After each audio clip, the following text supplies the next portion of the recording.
Mapagpalang araw po sa ating lahat. Ako nga po pala si Angela Jane Agner at welcome po sa aking 365 Daily Devotion ni Pastor Russell Ocampo. At ngayong araw po ay March 4, 2025 at ang topic po natin ngayong araw ay Paano Lumalim sa Biblia Special Series 8 of 10.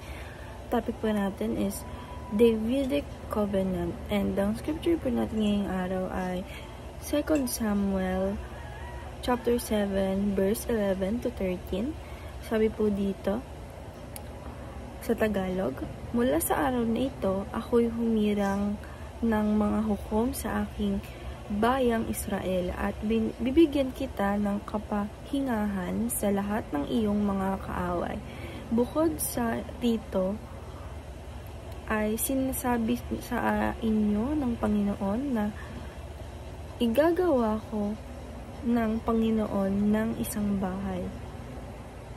Kapag ang iyong mga araw ay naganap na at ikaw ay natutulog na kasama ng iyong mga ninuno, aking ibabangon ang iyong binhi.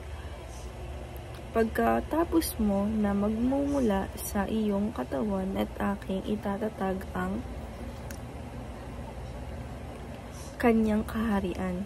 Siya ay magtatayo ng bahay para sa aking pangalan at aking itatatag ang trono sa kanyang kaharian magpakailanman.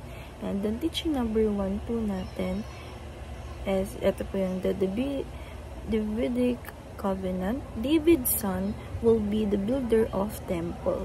Sabi po dito na si David po, siya po ay hindi siya yung nagtayo ng temple, kundi yung anak niya po, kundi si Jesus Christ.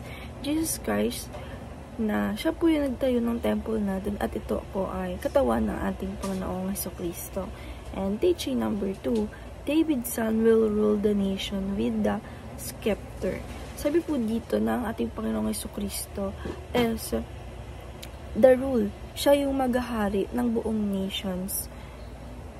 Kapag po naayos na po ang ating mundo with our Jesus Christ and natakop na po natin lahat ng ating all nations. And Jesus is the one who lead all the King of Kings. And teaching number 3, David's son will rule as the eternal king. Sabi po dito ng ating Panginoong Jesucristo is siya po yung magre-rule ng eternal king.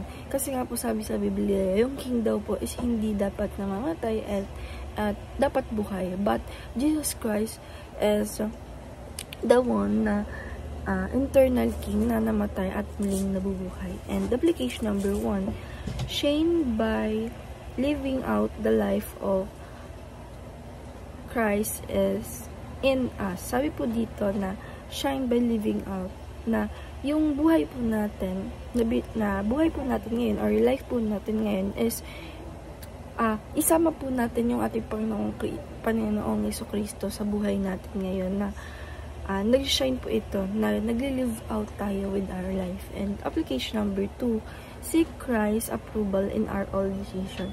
Sabi po dito na i-apply po natin sa sarili natin, na isik po natin sa buhay natin, kapag po nagdidesisyon tayo, isik po natin yung approval ng ating Panginoong Jesucristo sa ating mga desisyon para po ito ay mas maganda at mas matibay and may guide ng ating Panginoong Jesucristo. And application number 3, share Christ's reign with those around us. Sabi po dito na i-apply po natin sa sarili natin, na i-share po natin sa ating Panginoong Jesucristo yung reign na ginagawa niya, at i-share po natin ito sa mga nakakasalamuha natin, sa mga nakakasama natin na unbelievers pa po. And discussion, how can we seek Christ's approval in our daily decision?